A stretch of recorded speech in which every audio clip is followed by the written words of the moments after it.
कैसे हैं मित्रों आप सब लोग। 19 जनवरी ओशो की डेथ एनिवर्सरी। तो मैं कभी भी ना मैंने ये माना कि ओशो हमारी ज़िंदगी में नहीं है। कभी भी उन्होंने शरीर छोड़ दिया हो, लेकिन कभी ऐसा महसूस नहीं हुआ कि कि कुछ भी चेंज हुआ है। उनकी मौजूदगी आई एम श्योर कि जितनी मुझे लगती है अपनी ज़िंदगी में, उतनी आप लोग को भी लगती होगी, राइट। तो ये कमाल है बस कि ओशो की प्रेजेंस का, कि उनकी मौजूदगी हमेशा महसूस होती है। तो एक तारीख ज़रूर है, लेकिन बाकी ग्रैटिट्यूड के अलावा कोई और फीलिंग नहीं आती ओशो के प्रति। तो एनीवेज, चलिए आज 19 तारीख को अपना ये जर्नी जो हम लोग कर रहे हैं वो कंटिन्यू करते हैं। मेरा नाम निर्मन है, स्वामी आनंद निर्मन। और ओशो सन्यासिन के रूप में जैसा मैंने ओशो को समझा है, जैसा मैंने परसीव करा है उनकी मैसेजेस को, वो मैं आपसे शेयर कर रहा हूँ। तो इसे आप यही समझें कि ये मेरा परसेप्शन है, और परसेप्शन में हमेशा पॉसिबिलिटी रहती है कि अपने खुद के फ़िल्टर्स, अपनी खुद की साइकोलॉजी हमारी अंडरस्टैंडिंग के बीच में आ जाए। तो उसके लिए मैं ज़रूर आपको ये बताना चाहता हूँ कि आप ये बात ध्यान में रखें कि ये काम जो मैं कर रहा हूँ ये जो जिस तरह से मैंने ओशो को समझा है और अपनी ज़िंदगी में लागू करा है,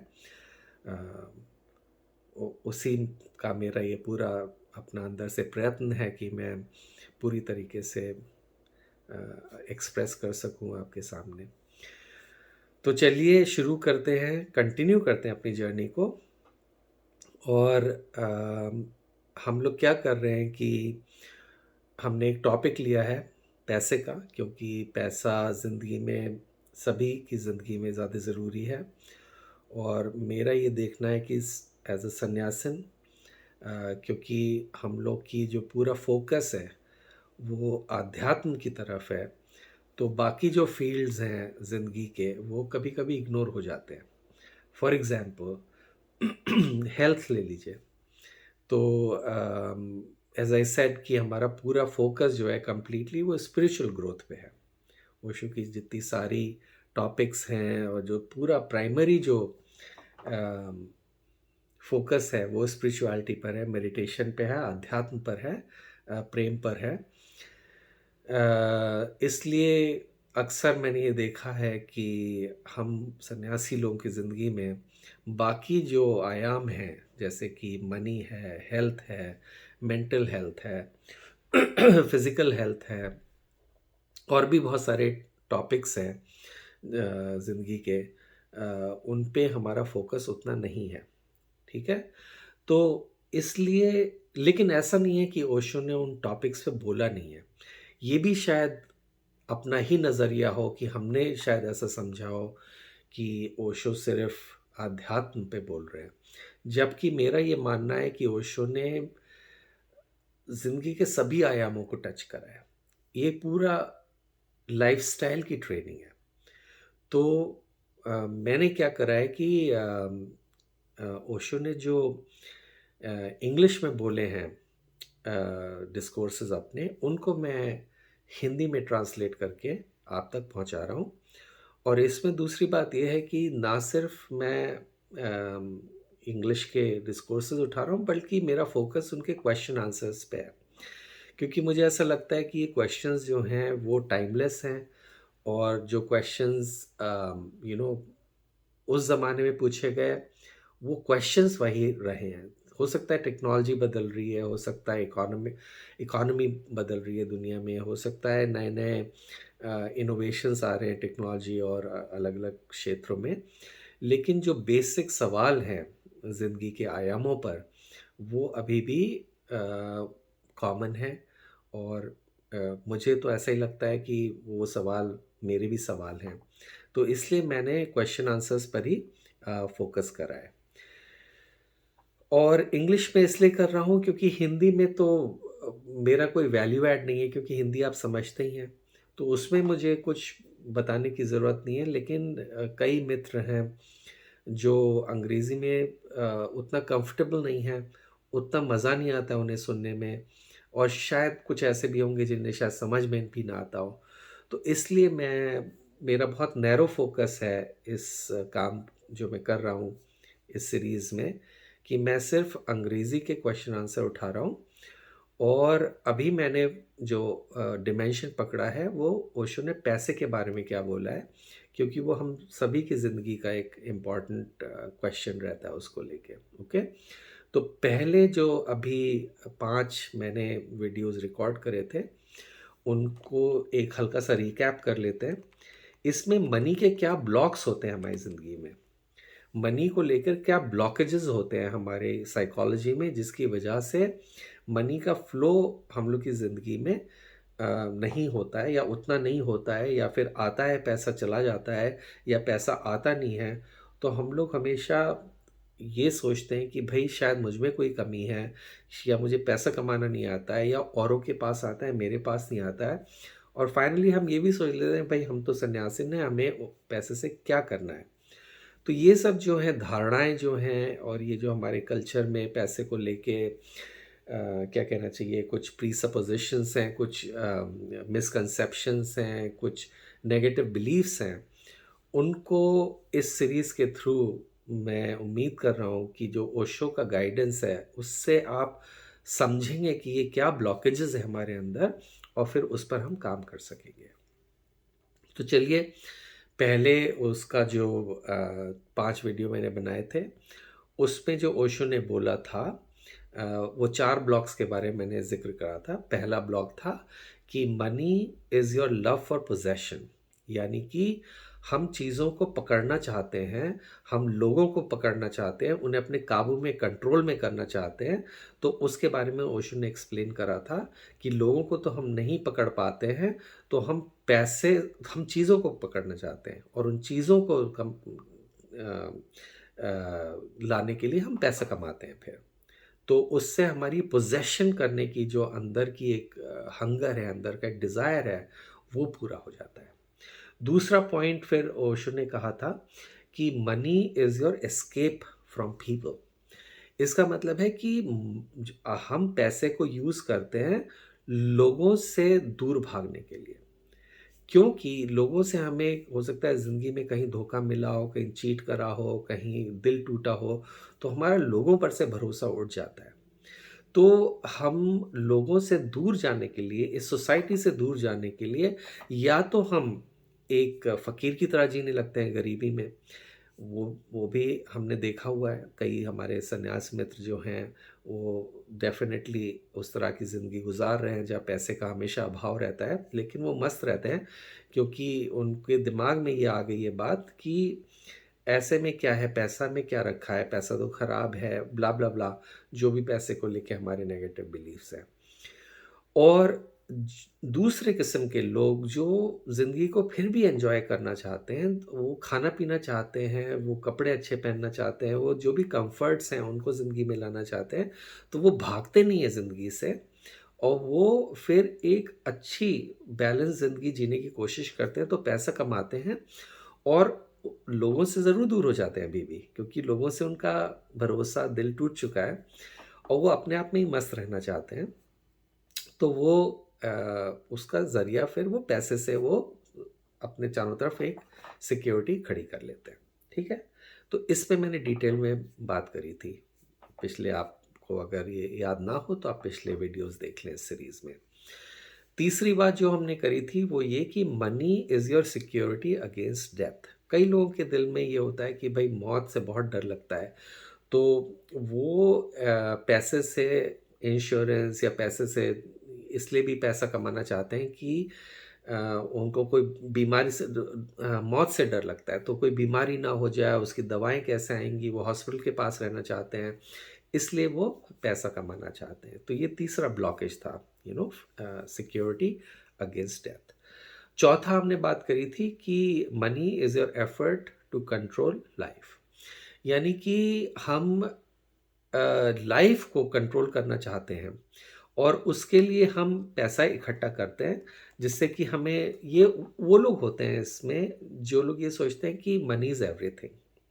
ठीक है, ये भी हमारे कई लोगों के दिमाग में ये ब्लॉकेज होता है पैसे को लेके कि सब कुछ पैसा ही है इस दुनिया में, सारे रिश्ते पैसे पे डिपेंड करते हैं, सारा कुछ डायनेमिक्स जो है पैसे के, और कुछ हद तक की बातें सच भी हैं। लेकिन ये एक ब्लॉक हो जाता है अगर आप दिमाग में ये आपकी धारणा बैठ जाए कि everything is money, everything is about money. आप भी ऐसे जो लोग जानते होंगे, मेरी ज़िंदगी में भी ऐसे लोग हैं जो इस बात को मानते हैं। तो ये हम लोग ने फटाफट मैंने रिकैप करा था। आइए अब अगले ब्लॉकेजेस की बात करते हैं। ये जो सीरीज़ है, ये ऑफ कोर्स मैं आपको रेफरेंस देना चाहता हूँ, जिससे कि आप भी इसका ओरिजिनल लेक्चर अगर अंग्रेज़ी में सुनना चाहते हैं तो सुन लीजिए। ये वाला जो क्वेश्चन आंसर है, ये है बियॉन्ड साइकोलॉजी। ओशो के लेक्चर्स जब वो रजनीशपुरम उन्होंने छोड़ा था, तो उनका जो प्लेन था वो सब लोग अलग अलग, आपने सुना होगा कि अलग अलग देशों में गए, वहाँ की सरकारों को उन्होंने घुसने नहीं दिया ओशो को। तो वो उन्होंने उरुग्वे जाके, जो एक साउथ अमेरिकन कंट्री है, वहाँ जाकर कुछ सन्यासी मित्रों के साथ कुछ कनेक्शंस थे, वहाँ पर रहे थे कुछ दिन। तो वहाँ पे ये लेक्चर सीरीज़ रिकॉर्ड की गई थी, उसका नाम था बियॉन्ड साइकोलॉजी। तो ये वाला क्वेश्चन आंसर आया था उस सीरीज़ में, बियॉन्ड साइकोलॉजी में, डिस्कोर्स नंबर 1 क्वेश्चन नंबर 2। और ये सवाल था, why is money such a loaded issue, कि जो पैसा है ये इतना बड़ा लोडेड, मतलब इतना भारी भरकम लोगों के दिमाग में इशू क्यों है। और इसके जवाब में ओशो ने और मनी ब्लॉकेजेस जो हैं हमारे दिमाग में, हमारी साइकोलॉजी में, उनके बारे में बताया है। तो चलिए शुरू करते हैं। इसमें आज मैं 2 ब्लॉकेजेस पे और एक्स्ट्रा जो ब्लॉकेजेस हैं, यानी कि नंबर 5 और नंबर 6 हमारी सीरीज़ में, उन पे मैं आपको शेयर करता हूँ। इस सवाल में just for your information Osho ने 5 और ब्लॉकेजेस की बात की है, तो इस वीडियो में बहुत लंबा हो जाएगा, तो आज मैं सिर्फ 2 ब्लॉकेज की बात करूंगा, अगले वीडियो में मैं आपको बाकी 3 भी बताऊंगा। तो पहला ब्लॉकेज है ग्रीड, यानी कि लालच। तो देखिए, ये भी हमारे अंदर एक ब्लॉकेज है लालच का, और ये बहुत, आई थिंक आप सभी को इसके बारे में कोई ख़ास मुझे बताने की ज़रूरत नहीं है। ओशो ने कहा man's mind is full of greed, यानी कि आदमी का जो दिमाग है, आदमी से मतलब है ह्यूमंस का, यानी आदमी और औरत, ह्यूमंस, स्पेशली जब हम बड़े हो जाते हैं, बच्चों में तो इतना नहीं होता है, लेकिन जब बड़े हो जाते हैं तो हमारे दिमाग में कहीं ना कहीं ये एक तरीके का प्री इंस्टॉल्ड प्रोग्राम है, सदियों से चला आ रहा है। तो वो ग्रीड का जो हम लोग बोलते हैं वायरस है, वो हमारे दिमाग में घुस जाता है। और इसमें ओशो ने ये कहा कि अगर आपके पास पैसा आता है, फिर भी ये जो बेसिक जो वायरस है वो नहीं बदलता है। कई लोग सोचते होंगे भाई आपके पास इतना पैसा है फिर भी आपके अंदर इतना लालच क्यों है। तो ओशो इस बारे में ये कह रहे हैं कि भाई पैसा आने से ये वायरस नहीं बदलता है, यानी कि वो बेसिक जो आदमी के अंदर साइकोलॉजी है लालच को लेके, वो कितना भी पैसा आ जाए लालच बना का बना रहता है, और आपको और चाहिए होता है, फिर आप और पैसे कमाते हैं, फिर आपको और चाहिए होता है, कोई लिमिट नहीं होती है। अगर आप एक लालची आदमी से पूछें भाई तुम्हें कितने पैसे की ज़रूरत है, उसका जवाब नहीं दे पाएगा वो, उसके पास है ही नहीं जवाब। क्योंकि एक ग्रीडी आदमी, एक लालची आदमी बस और के फेरे में रहता है।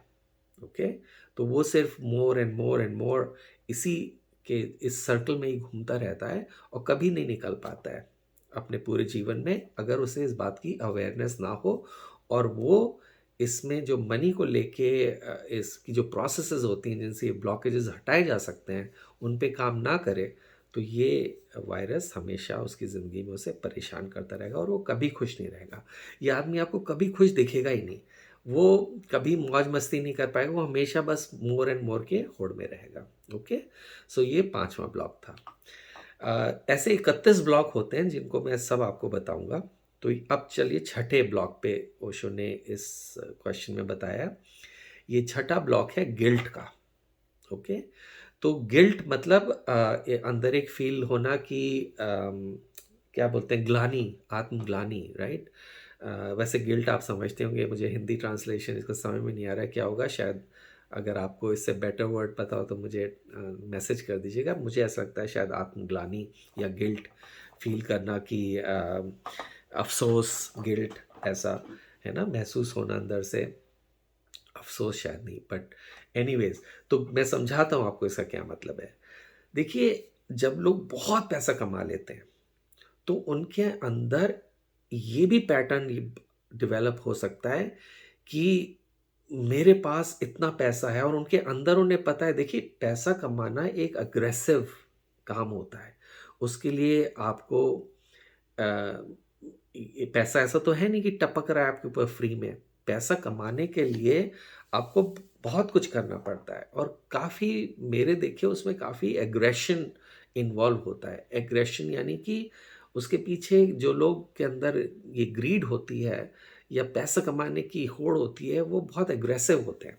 तो वो किसी भी तरीके से compete करते हैं। कई लोगों को हो सकता है कुचलते हों इस रास्ते में, हो सकता है इस रास्ते में पैसा कमाने के उन्होंने गलत काम करे हों।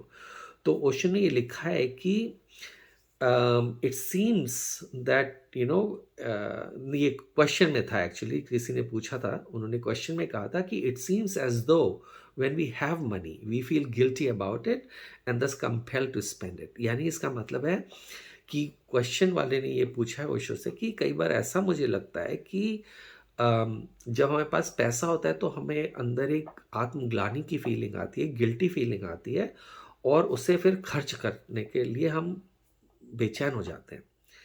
तो ओशो ने इस बारे में ये कहा कि ज़्यादातर लोग जो हैं, जो बहुत अमीर होते हैं, जो बहुत, कहते हैं अरबों खरबों के मालिक होते हैं, तो वो, उन्हें पता है कि कमाने का जो ज़रिया था वो अगली था, इनह्यूमन था, यानी कि उसमें नैतिकता भी नहीं थी और उतनी मनुष्यता भी नहीं थी। जिस जिस ज़रिए से, जिस तरीक़ों से उन्होंने पैसा कमाया, हो सकता है कुछ अपराध करे हों, हो सकता है कुछ एक्सप्लॉइट करा हो लोगों को। हो सकता है, ओशो ने कहा, you been sucking the blood of people, यानी कि लोगों का खून चूस के, आपने सुना होगा ना, पहले साहूकार होते थे, वो लोगों का खून चूस के उनकी खेती बाड़ी के पेपर रखवा लेते थे और इस तरीके से एक्सप्लॉइट करते थे पैसा कमाने के लिए, राइट। तो अम, उसमें जब पैसा होता है तो आदमी के जहन में ये बात आती है, दिमाग में, कि भाई मैंने इतने अपराध करे इस पैसे को कमाने के लिए। तो अब उसके अंदर एक गिल्टी फीलिंग आती है, और रिवर्स साइकोलॉजी में वो फिर भला करने की कोशिश करता है। यानी 900 चूहे खाए के बिलार बैठी तपने। अब उसके अंदर उतना पाप की फीलिंग हो गई कि अब वो उसको ठीक करना चाहता है। तो ओशो ने कहा है, ये जो अंदर गिल्ट है, ये दो प्रकार की फिर पर्सनैलिटी क्रिएट करती है। तो चलिए जानते हैं, ये दो प्रकार की गिल्ट से अंदर हमारे दो किस्म के इंसानों का जन्म हो सकता है। एक तो होता है डोनर और एक होता है होर्डर। तो आइए मैं समझाता हूँ ये क्या है।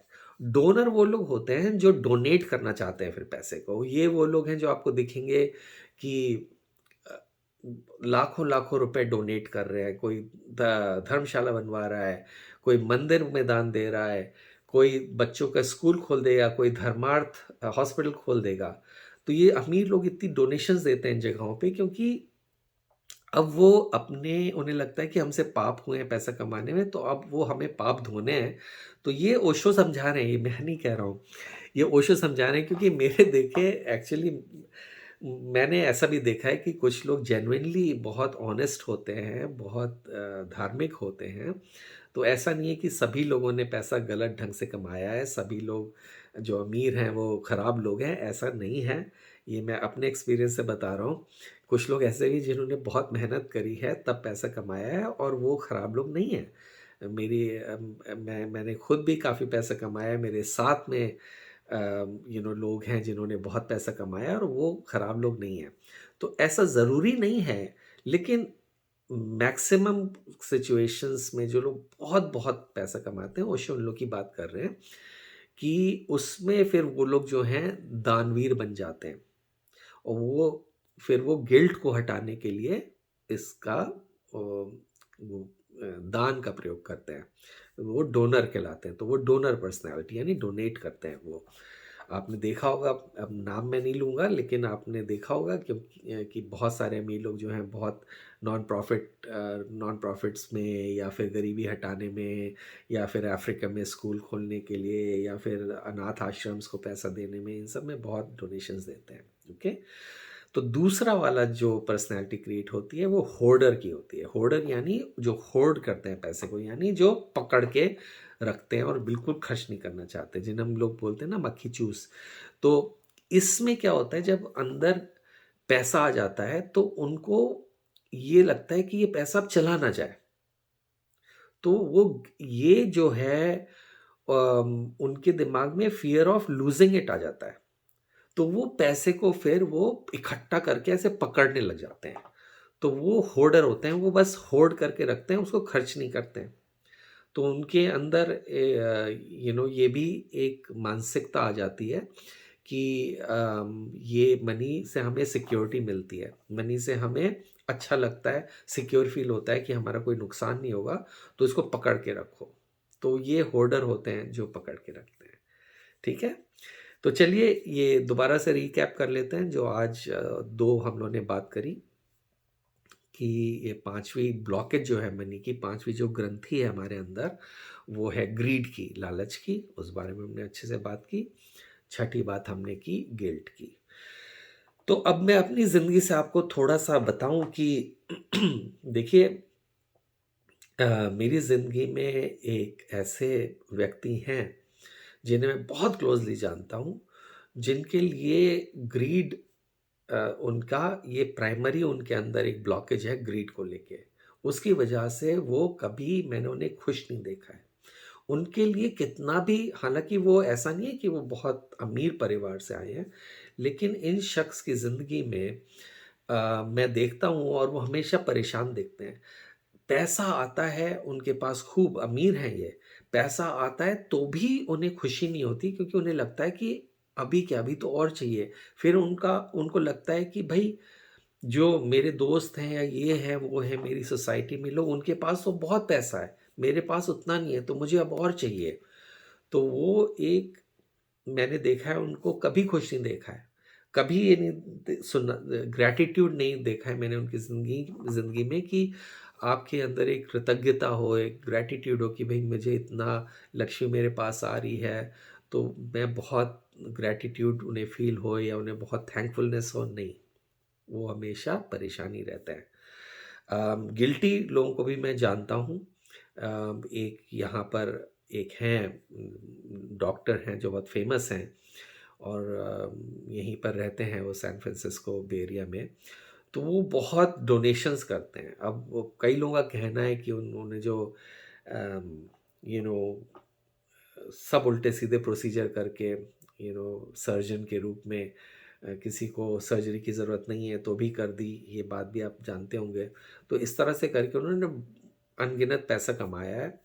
और और फिर वो क्या करते हैं, वो काफ़ी डोनेशंस देते हैं, जो यहाँ पे नॉन प्रॉफिट ऑर्गेनाइजेशंस हैं उनको देते हैं, कुछ इस तरह के उसमें वो डोनेशंस देते हैं।